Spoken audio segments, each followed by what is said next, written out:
Praise the Lord. I greet you very good morning in the precious name of our Lord and Savior Jesus Christ. మన ప్రభువును రక్షకుడైన యేసుక్రీస్తు నామంలో మీ అందరికీ శుభాలు తెలియజేస్తున్నాను. ఎలా ఉన్నారు? మీరు అంతా బాగున్నారా? మీకోసం ఎల్లప్పుడూ ప్రార్థన చేస్తున్నాను. ప్రతిరోజు కూడా బైబిల్ గ్రంథంలోంచి మనం వాగ్దానం ధ్యానం చేస్తున్నాం కదా. ఒక విశ్వాసికి దేవుని వాగ్దానాలే బలమని, బైబిల్లో 8000 వాగ్దానాలు ఉన్నాయని, ఆ వాగ్దానాలు అమూల్యమైనవి, అత్యధికములైనవని పెద్రి గారు చెప్తారు. దేవుడు తన వాగ్దానం మనకు ఎందుకు అనుగ్రహించారు? మనల్ని భ్రష్టత్వాన్ని తప్పించడానికి, దురాశలో పడిపోకుండా మనల్ని కాపాడడానికి, అలాగే ఆ వాగ్దానాలు మన పట్ల నెరవేర్చబడడానికని. దేవుని వాగ్దానాల మీద విశ్వాసం ఉంచండి, దానికి తగినట్టుగా నడుచుకోండి, దేవుడు మీ జీవితంలో గొప్ప కార్యాలు చేస్తారు అని. హల్లెలూయా.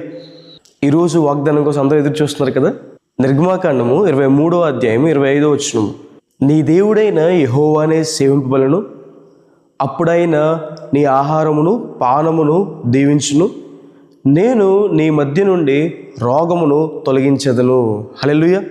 సేవించడం అన్న మాటకు అర్థం ఏంటంటే ఒకరి దగ్గర నమ్మకంగా పనిచేయడం, వారు చెప్పినట్టు నడవడం, అనుసరించడం.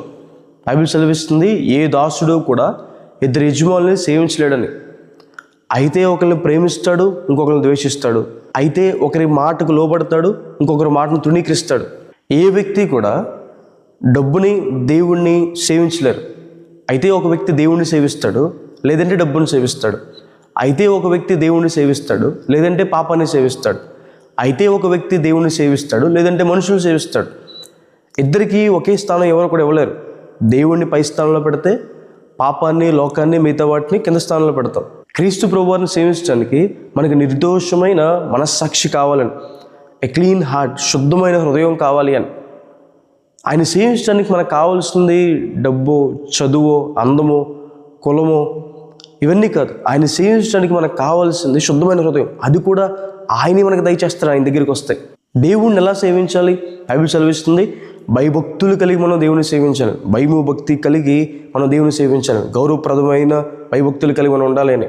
ఆయన చూస్తున్నాడు, ఆయన వింటున్నాడు, ఆయన సమస్తము ఆయన స్వాధీనంలో ఉన్నాయి, ఆయన అధికారం కలిగిన వాడని మనం భయభక్తులు కలిగి దేవుని సేవించాలని, నిత్యము కూడా దేవుని సేవించాలని దేవుని వాక్యం సెలవిస్తుంది.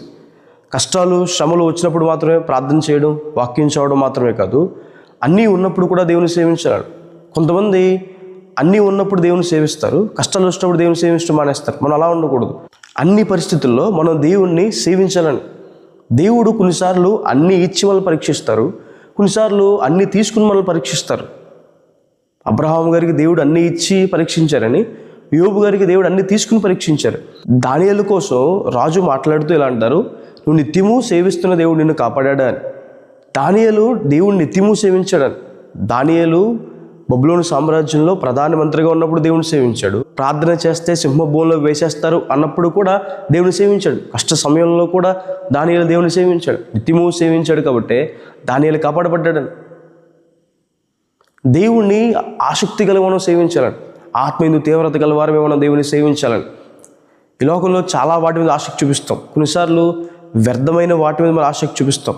అది దేవుని వాక్యం సెలవిస్తుంది, మనం సృష్టించిన దేవుని మీద, మన కొరకు ప్రాణం పెట్టిన దేవుణ్ణి, ఆయన్ని సేవించడానికి మనం ఆసక్తి కలిగి సేవించాలి. పూర్ణ మనసుతో ఆయన మనం సేవించాలని.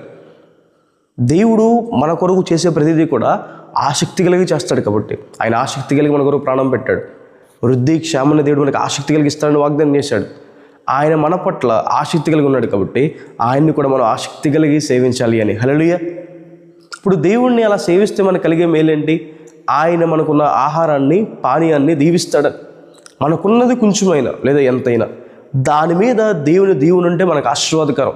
దీవెన అది మనకి ఉపయోగపడుతుంది, అది మన అవసరాలు తీరుస్తుంది. మనం తృప్తి కలిగి, సంతృప్తి కలిగి ఉంటాం. 5 రొట్టెలు 2 చేపలు ఉన్నాయి, అవి తీసుకెళ్ళి ప్రభు చేతిలో పెట్టారు. ప్రభువు వాటిని ఆశీర్వదించగానే బైబిల్ సెలవిస్తుంది కదా, అక్కడ వారంతా ఆకలి తీర్చబడిందని. 20,000 మంది వాటిని తృప్తిగా తిన్నారని, దాని తర్వాత 12 గంపలు ఎత్తారని.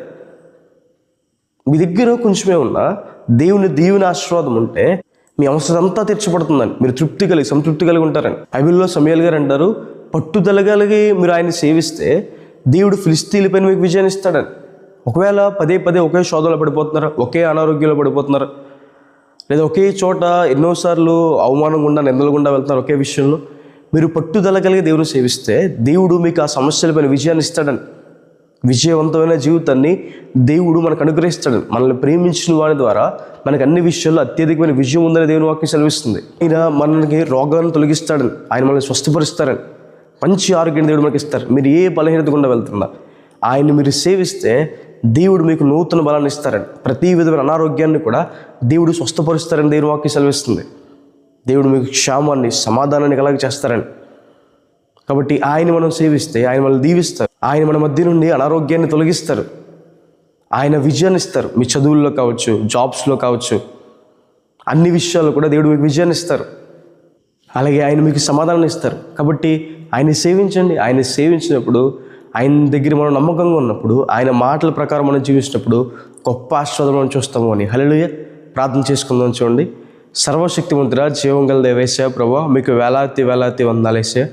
ఈరోజు వాగ్దానం ద్వారా మాతో మాట్లాడినందుకు ప్రభువా మీకు వందనాలు. ప్రియులు ఎంతమంది అయితే ఈ వాగ్దానం వీక్షిస్తున్నారో ప్రభువా, వారి జీవితంలో మేలు చేయండి. మీ సహాయాన్ని సహకారం అందించండి ప్రభువా. ఆశీర్వదించండి ప్రభువా. వారు చేసే జాబ్స్ని దీవించండి ప్రభువా. చదువులను దీవించండి, బిజినెసెస్ని దీవించండి ప్రభువా. వారిని దీవించుకుని దేవా బ్రతిమాలుకుంటున్నాం వేసే ప్రభా. అలాగే తండ్రి జీవం గల వేసే ప్రభు, విజయవంతమైన జీవితాన్ని వారికి దయచేయండి ప్రభా. అనారోగ్యాలు వారిని తొలగించండి, మంచి బలాన్ని వారికి అనుగ్రహించండి ప్రభా. శాంతి సమాధానంతో వారిని నింపండి ప్రభా. మిమ్మల్ని సేవించినప్పుడు ప్రభు వచ్చే ఆశీర్వాదాలు మిమ్మల్ని సేవించే వారికి దయచేయండి, కృప అనుగ్రహించండి ప్రభు. పరిశుద్ధమైన మనస్సాక్షి ఎవరికైతే లేదో పరిశుద్ధమైన మనస్సాక్షితో వారిని నింపమని, దీవెనలు కుమ్మరించమని దేవా యేసు నామమున వేడుకుంటున్నాను తండ్రి. ఆమేన్.